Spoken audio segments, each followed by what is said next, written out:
Societies. इस chapter का main focus रहने वाला है on the early human societies, क्या migration patterns early human man follow किया करता था, and what were the technological advancements which were made during the time of stone age. देखो, earth is about 400 crore years old which is evolve in 4 stages. Man जो पहली बार अर्थ पर आया था वो अफ्रीका में आया अबाउट 26 लाख ईयर्स अगो। सो उसके फर्स्ट अपीयरेंस से लेकर के अराउंड 3000 BC तक ह्यूमंस ने सिर्फ और सिर्फ स्टोन टूल्स का ही यूज़ किया फॉर वेराइटी ऑफ पर्पसेस, जिसकी वजह से इस पीरियड को स्टोन एज बोल दिया गया। स्टोन एज का टाइम पीरियड काफ़ी ज़्यादा बड़ा था, जिसकी वजह से इसकी क्लासिफिकेशन कर देनी पड़ी थी। सो stone age is classified into 3 various groups, that is Palaeolithic which is also known as old stone age, mesolithic is also known as middle stone age, and neolithic is also known as new stone age. अब समझते हैं कि इसका origin कहाँ से हुआ। The word palaeo means old and lithos means stone. इसका origin हुआ था from Greek word, right. Mesolithic, meso means middle and lithos means stone. New means new and lithos means stone. अब समझते हैं कुछ की characters. Yes, so palaeolithic covers 99% of human history, which is divided into lower, middle and upper Paleolithic. इसकी हम आगे भी बात करेंगे in the second topic. Mesolithic, अच्छा, जो पैलियोलिथिक ओल्ड स्टोन एज है, इसमें जो जितनी भी पैलियोलिथिक साइट्स थी वो ऑलमोस्ट इंडिया में इस टाइम पीरियड पर ऑलमोस्ट इंडिया के हर पार्ट्स में स्प्रेड हो गई थी except for alluvial plains of Ganga and Indus. Talking about Mesolithic middle stone age, तो इस टाइम पीरियड में जो क्लाइमेट था वो काफ़ी ज़्यादा वार्म एंड ड्राई था, जिसकी वजह से क्लाइमेट चेंजेस की वजह से फ्लोरा एंड फोना में भी चेंजेस देखने को मिले थे। And there was appearance of microliths, tiny stone tools. In the Neolithic New Stone Age, there was beginning of farming, herding, and settled life. Also, the use of polished tools and pottery. Okay. Now, I would like to tell you the time frame of this. Just wait.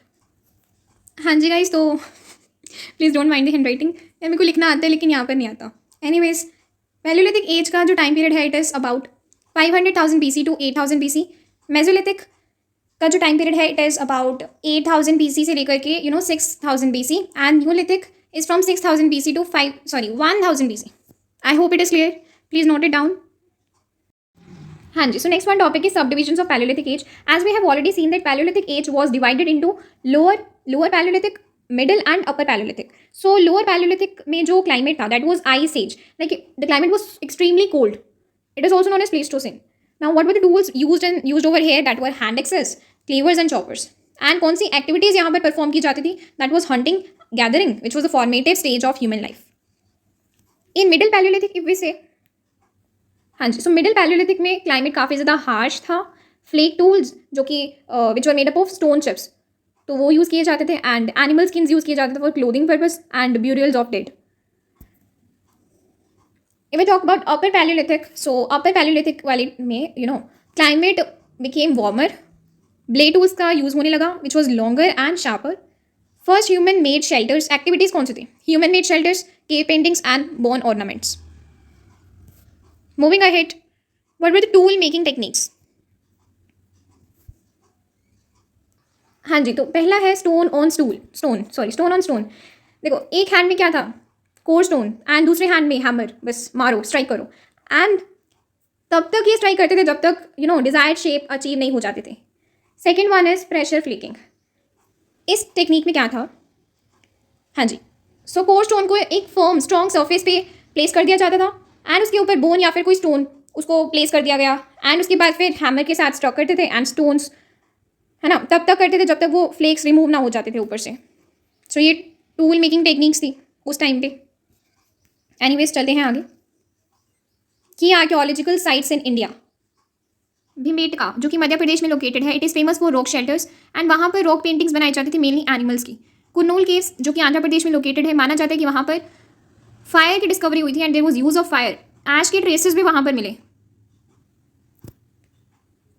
हंसगी जो कि कर्नाटका में एक site है, ये एक factory site है जहाँ पर लाइमस्टोन जो भी अवेलेबल था उसी से बहुत सारे टूल्स बनाए गए थे.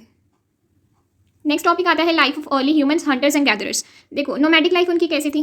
How was the nomadic life? वो एक जगह से दूसरी जगह पर जाते थे in the search of food, water and plants. Fire का भी वो यूज़ करते थे for the light purpose, also for lightning, है ना, कुकिंग के लिए. ऑल्सो जो वाइल्ड एनिमल्स हैं उनको डराने के लिए भी फायर का यूज़ किया जाता था. सोशल स्ट्रक्चर कैसा था? जो मैन एंड वुमेन थे वो आपस में अपने टास्क को शेयर किया करते थे, एंड वो स्मॉल ग्रुप्स एंड ट्राइब्स में रहा करते थे for security.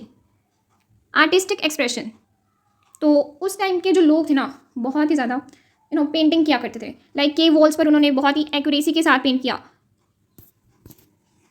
For example Bhimbetka and southern UP में next topic comes transition to settled life. अब धीरे धीरे वो सेटल होना स्टार्ट हुआ, है ना।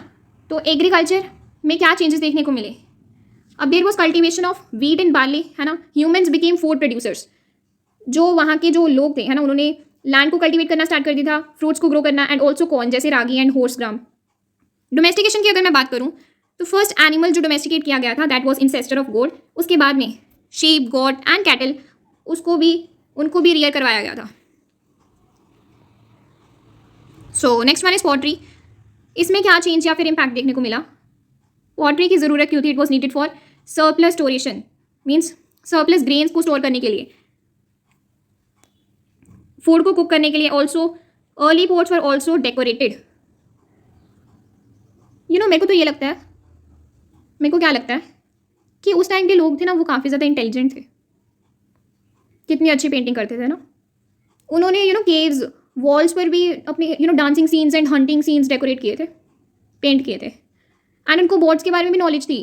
दे also knew the art of making boat. Wheels, invention of wheel revolutionise transportation and pottery making. So यहाँ पर हमारा चैप्टर हो जाता है एंड। आई होप कि ये चैप्टर आपको अच्छे से क्लियर हो गया हो।